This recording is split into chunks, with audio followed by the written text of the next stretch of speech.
Fucking hell!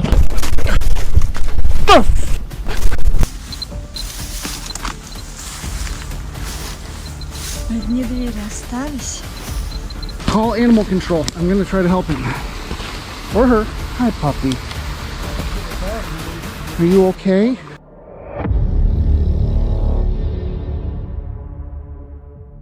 In this video, we explore a deeply disturbing encounter documented by Sky, the YouTuber behind the channel Swamp Valley. What starts off as a calm night of wild camping quickly spirals into a tense and terrifying ordeal. Imagine a still forest, leaves rustling lightly, and the last rays of sunlight slipping through the canopy.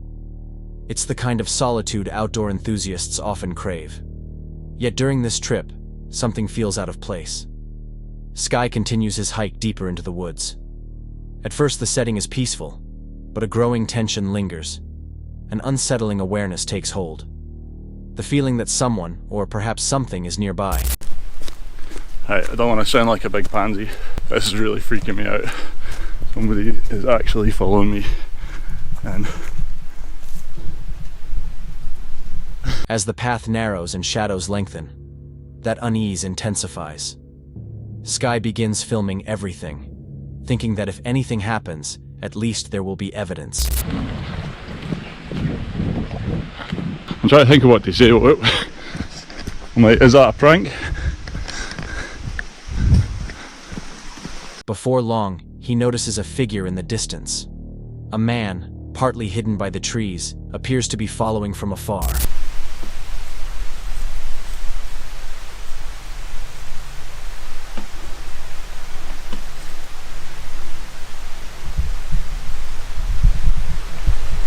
Sky stays composed, crouches behind the brush, and waits. The stranger walks past, seemingly unaware. Yet instead of leaving, he heads straight toward Sky's campsite. Concerned for his friend Colin, who is waiting elsewhere, Sky tries to call him, but there's no service, and they're too far apart to yell. Colin's not answering his bloody phone, and they're only about 400 meters up this pathway, so I can't just leave him. What happens next pushes the situation into something far worse than expected.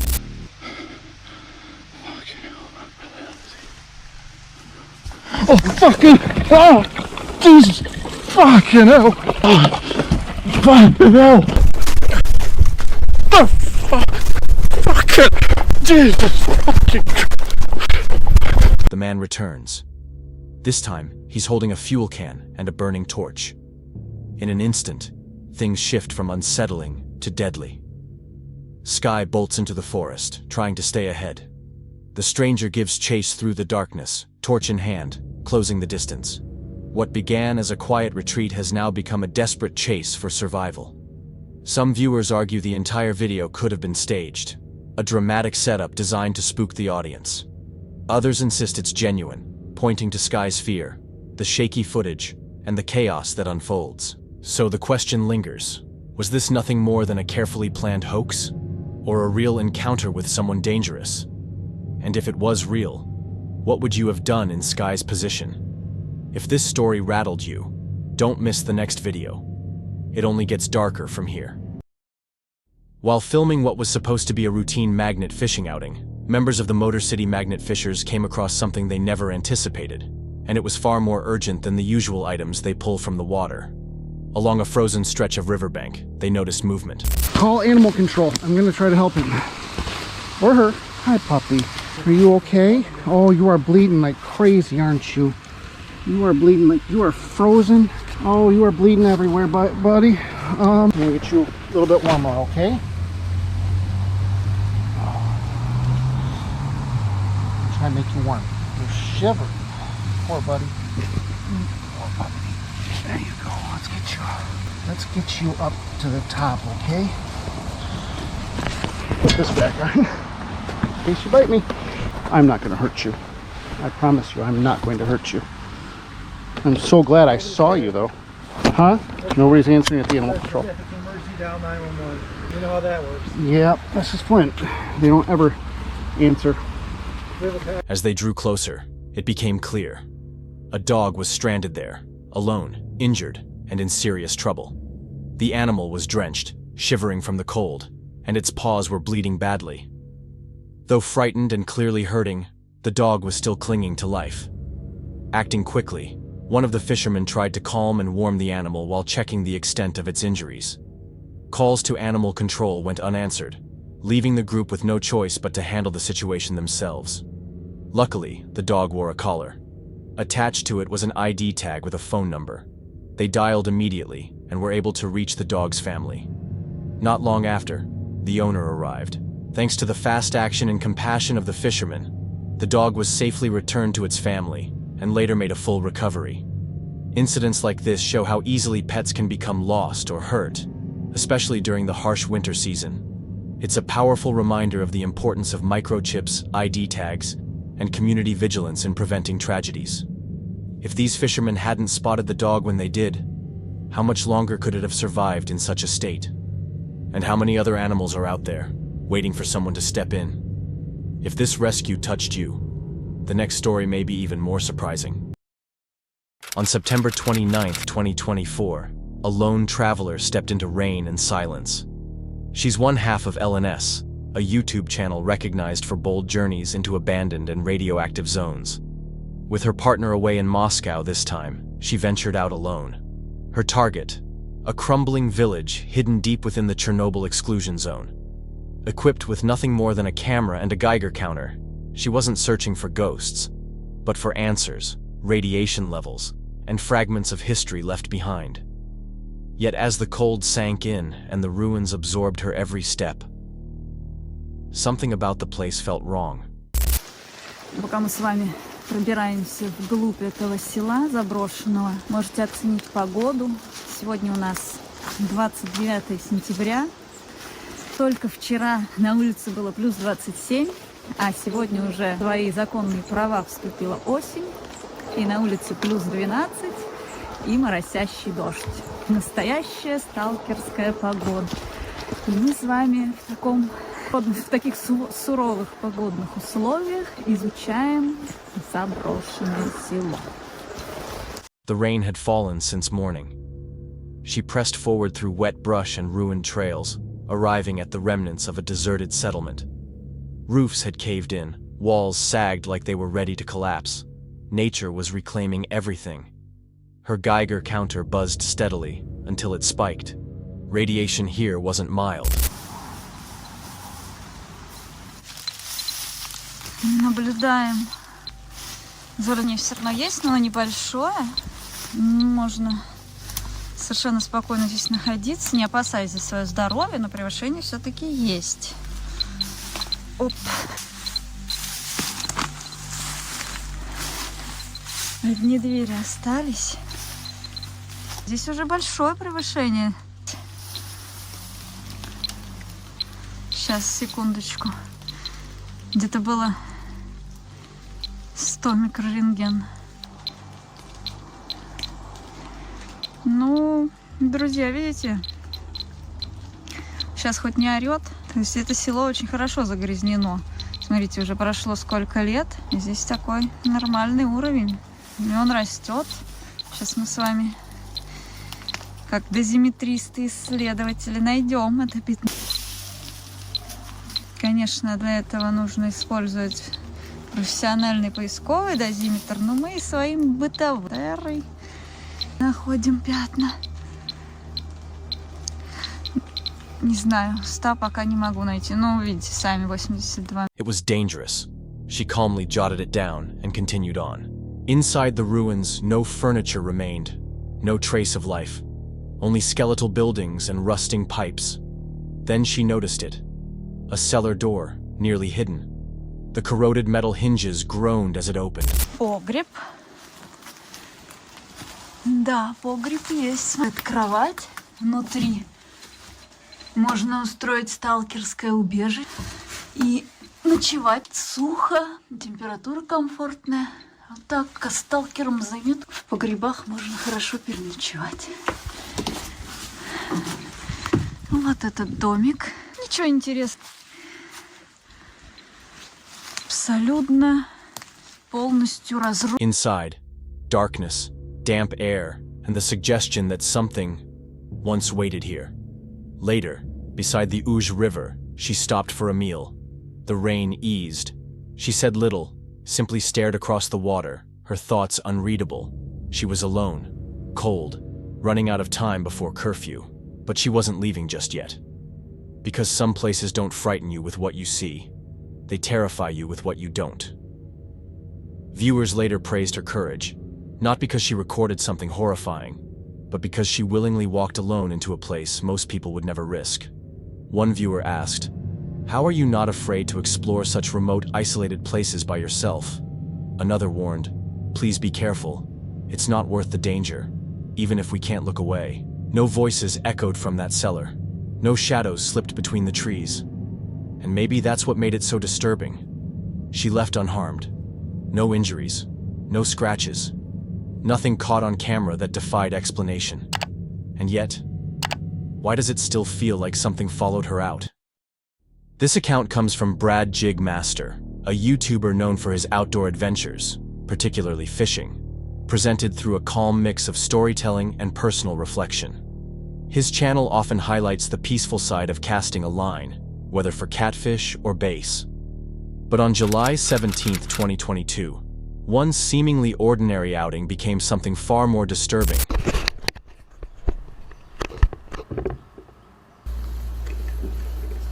I never knew today would be one of those days, but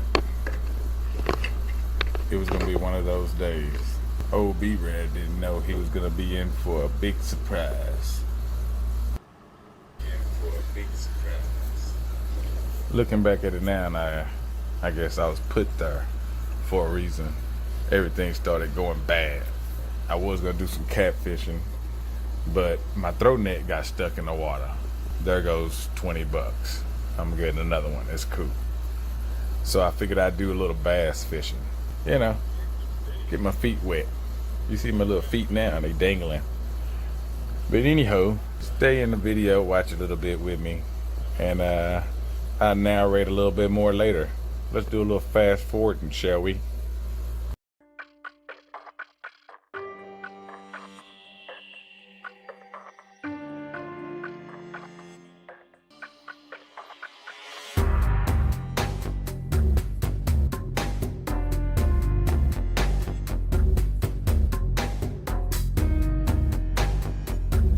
Something Brad could never have imagined. The day began like countless others. Brad set out on his kayak, casually filming and enjoying the stillness of nature. But during the trip, something unusual in the water drew his attention, floating just off the left side of his kayak. At first, he couldn't identify it. As he paddled closer, the truth became clear. Okay, now you see me, I turned around, I'm going a different route. But if you look to the left of the screen, just look at the left of the screen. Did you see it? You see my head? I am fucked up right now in the head. Do you hear me? I'm fucked up. I had to whip out my camera because nobody would believe me. What if my film on her was not important? I didn't know, you know what I mean? So yeah, what you saw was a man floating in the water. There goes my fishing trip. And that sounds selfish, I know, but I'm fucked up, man. Okay, I'm really fucked up. But anyhow, at this point, get ready to call the popos, and I realized I need to get out of this water and do that before I drop my phone. So I had to dually on back by this guy and get another look at him, which fucked me up some more, you know? I didn't want to hit him with my pedal, so I stopped for a second. That's how close I was. I was like, fuck, man, I'm tripping balls right now. Y'all don't even know it. I'm running to the water. I mean, I'm running to the land. I'm nervous. Just looking at it kind of fucked me up still. A motherfucking body, man. I was messed up in the head. But anyhow, I made it to land, got up out of that thing, quick as I could, and you know, fast forward. Let's go. Oh my goodness. It was a man's body, lying face up in the water. Stunned and shaken, Brad instinctively grabbed his camera, not to chase views, but because he knew without proof, no one might believe what he had seen. The shock was overwhelming, leaving him nearly speechless. His calm day of fishing had instantly turned into a deeply traumatic ordeal. Fighting to stay steady, he carefully turned away from the scene, cautious not to disturb anything in the water. He made his way back to shore as quickly as possible, determined to alert the authorities. Though he acted responsibly, the weight of what he had encountered was written across his face. Brad's ability to stay composed under that kind of pressure speaks for itself. But this wasn't just a shocking discovery. It was a sobering reminder that even the most tranquil waters can conceal tragedy. His response was raw, and it's impossible not to feel sympathy for him. Have you ever had a peaceful day unravel in an instant? Moments like these don't just haunt us because of what we witnessed, but because of the helplessness they leave behind. So, what would you do if you were alone on the water and stumbled upon something like this? This unsettling account comes from Mo McMahon, a solo female van lifer who documents her travels across Australia's rugged terrain. Her YouTube channel provides a candid look at the realities of life on the road alone, capturing its beauty, solitude, and the real dangers that can arise in remote areas. On March 30th, 2023, one quiet evening at a mountain campsite would push her instincts in ways she hadn't anticipated. Mo had planned a calm overnight stop at Crooked Creek, an isolated campsite with no cell service and no other travelers around. I'm the only one here. There's no telephone service. It's gorgeous, but feels a little creepy. I'm gonna build a fire, I'm gonna cook some food, and then I'm gonna leave before sundown. Yeah, 'cause there's just no, it's scary.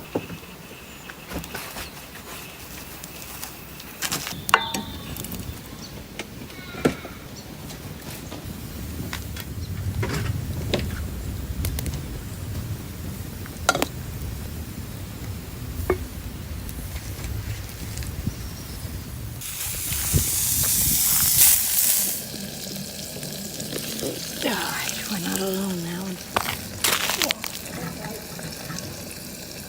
It's 3 men. At first, she enjoyed the stillness, setting up her camp, lighting a fire, and making dinner. But as the hours went on, an uneasy feeling began creeping in. The silence and emptiness no longer felt liberating. It felt exposing. Suddenly, a van pulled up. 4 men got out and wandered nearby. Yeah, use the nitro as my toilet.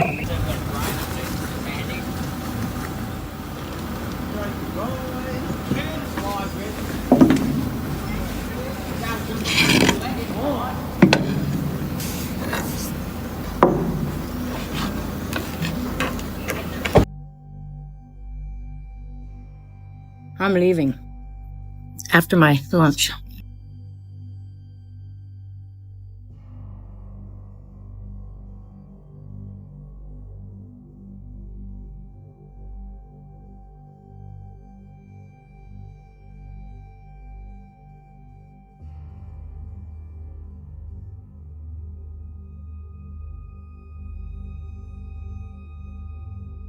They never approached her directly, but in such a deserted location their presence was enough to make her skin crawl. After about 15 tense minutes, the group drove off. Yet the fear lingered. Acting on instinct, Mo quickly packed her things, extinguished her fire, and left before darkness could settle, choosing safety over staying put. Her decision to keep the camera running and trust her gut highlights how critical it is to stay alert when traveling alone. Even without direct confrontation, the awareness of being isolated, without help and surrounded by unknown people, can be terrifying. And in these situations, listening to that instinct may be the best move you can make. What would you have done in Mo's position? Spent the night, or followed your instincts and driven away? Share your thoughts in the comments, because out in the wilderness, the greatest threats aren't always from nature. This disturbing encounter comes from Sam Nitch, a creator known for his paranormal investigations and eerie explorations. His channel is devoted to documenting strange events, unexplained sightings, and ghost hunts, often heading into remote or supposedly haunted areas in search of answers. On November 21st, 2017, what started as a casual outing in the woods quickly turned into something far more alarming. Sam and his friend entered the forest in good spirits, laughing and joking as they walked. Alright guys, Remember our last video when we was in the caravan? I did say to you we was going to go down to the woods, and today it's a little bit raining at the moment. So what we're going to do, we're going to show you the woods for the moment. It's quite spooky to be fair. Look at this little gap. I like little gaps. What we do, we get down here, but we're going to take you over here. The old Victorian wall. There's walls all overgrown and all that. Oh shit! Oh man! Oh. Right guys, this is the woods where he's going to come to. We're going to make our way down to the bottom because there's a path like that. Do a little bit of joke fun.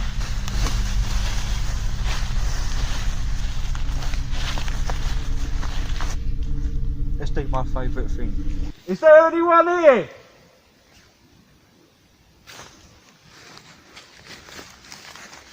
Wait, no fucking hell. Did you see that? You see, there's someone in yellow, all in yellow, covered with a shovel, with a spade man. Let's find out. At first, they paid little attention to the gloomy weather and steady drizzle. But their mood shifted when they shouted into the trees and noticed someone, motionless, dressed entirely in yellow, standing among the branches. Disappeared just now. He was walking, he or she was walking that way with a shovel.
At first, the figure seemed unusual, but not immediately threatening. The two even joked about it, tossing sticks in an attempt to get a reaction while staying partly hidden. But the mood changed in an instant when the person suddenly moved, rushing toward them with startling speed.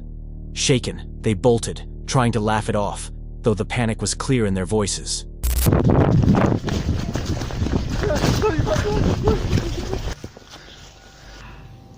Right guys, seriously, I'm out of fucking breath man.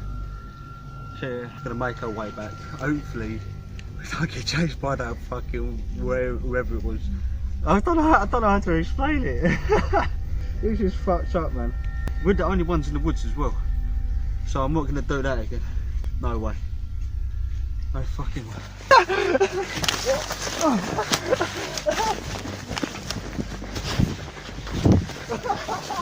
See you later, mate.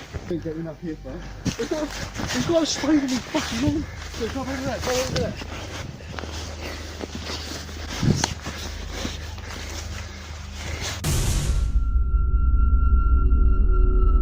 Just when they thought the scare was over, the same figure reappeared, once again sprinting directly at them. They scrambled up a hill, hoping the steep ground would slow their pursuer. One detail made the situation much more frightening. The man wasn't empty-handed. He carried a shovel. It's one thing to be startled in the woods. It's something else entirely to be chased by someone wielding a shovel. If this had been a prank or some kind of misunderstanding, most people would have yelled, waved, or walked away. But the fact that he showed up again and charged twice raises unsettling questions. Was he trying to protect something? Cover something up? Or was this just a chilling coincidence? What would you have done in their situation? Kept recording? Tried to confront him? Or run like they did? Share your thoughts below. Because in the forest, the most frightening things aren't always spirits, but strangers. That's it for tonight. Which moment creeped you out the most? Drop it in the comments. Have your own story? Share it with us, and stay tuned. The next one is even darker.